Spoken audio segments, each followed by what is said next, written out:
সেটা হচ্ছে কি আমরা একটু বক্সিং এর বাইরে আউট অফ ট্র্যাকেও যেতে চাই, আপনাকে যেহেতু পেয়েছি।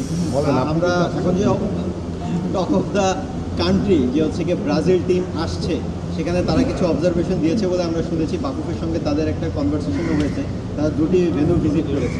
আসলে এইটা কোন প্রক্রিয়ায় আছে আমরা জানি, এটা খুব ব্যয়বহুল একটা ব্যাপার তাদের অবজারভেশন ফুলফিল করা, এবং তারা যদি এখানে এসে খেলে এটা আসলে বাংলাদেশের ফুটবলের জন্য আসলে কতটা ইফেক্টিভ হবে, কিংবা এই ব্যয়টা আসলে কীভাবে মেটানো হবে, যদি শেষ পর্যন্ত এটার বিষয়ে কোনো ফলো আপ আছে কিনা, কিংবা কোনো কনস্ট্রাকটিভ জায়গায় আছে কিনা। দেখেন, প্রথমত হচ্ছে যে আপনি যে বিষয়টি বলছেন সেটি একদমই প্রাথমিক পর্যায়ে, এটি নিয়ে এখনও বিশদভাবে আলোচনা হয়নি এবং আদৌ ব্রাজিল টিম বাংলাদেশে আসবে কি না সে বিষয়টি নিয়েও এখন পর্যন্ত অ্যাকচুয়াল কোনো ক্লিয়ার কোনো মেসেজ নেই।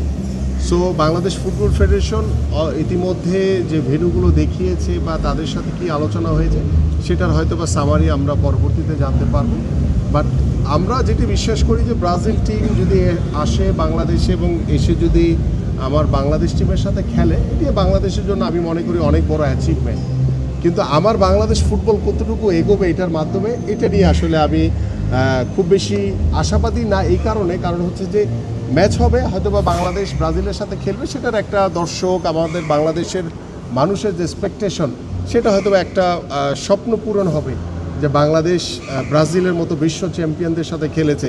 এবং আপনারা সবাই জানেন যে বাংলাদেশের বিশ্বকাপ ফুটবলের সময় আমাদের ব্রাজিলের সাপোর্টাররা বা আর্জেন্টিনান সাপোর্টাররা যেভাবে উৎসাহ উদ্দীপনা নিয়ে বিশ্বকাপ ফুটবল দেখেছে, সেটার হয়তোবা কিছুটা আমরা উপলক্ষকে সামনে রেখে আমাদের হয়তোবা দর্শক যারা রয়েছেন তারা হয়তো একটু আনন্দিত হবে।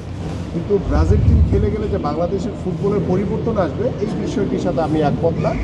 আমার কাছে মনে হয় যে আমরা যে ফুটবলের স্ট্রাকচার আমাদের রয়েছে, আমাদের ফুটবল ফেডারেশন তারা কাজ করছে, সো আমরাও তাদেরকে সার্বিকভাবে সহযোগিতা করছি।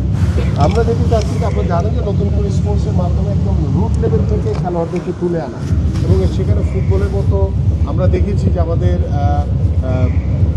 কিশোরীরা যে সহযোগিতা চায়, তারা সরকারের কাছে সহযোগিতা চায়, মানে আপনারা কি সহযোগিতা করতে কি? দেখেন, বিষয়টি নিয়ে আমি বলেছি একদমই প্রাথমিক পর্যায়ে রয়েছে। আমার বাংলাদেশ ফুটবল ফেডারেশনের যে সভাপতি তাবিদ আওয়ালের সাথে কথা হয়েছে, আমরা ওই প্রাথমিক আলোচনাটুকুই করেছি। বাট এখানে কতটুকু ব্যয় হার বহন করতে হবে, আনুষঙ্গিক যে বিষয়গুলো রয়েছে সেগুলো নিয়ে এখনও খোলামেলা কোনো ডিসকাশন হয়নি। তো ডিসকাশন না হওয়ার আগে এই মুহূর্তে কিছু বলা যাচ্ছে না। ডিসকাশন হলে দেন আমরা চেষ্টা করব কীভাবে এটাকে যাতে বাস্তবায়ন করা যায়।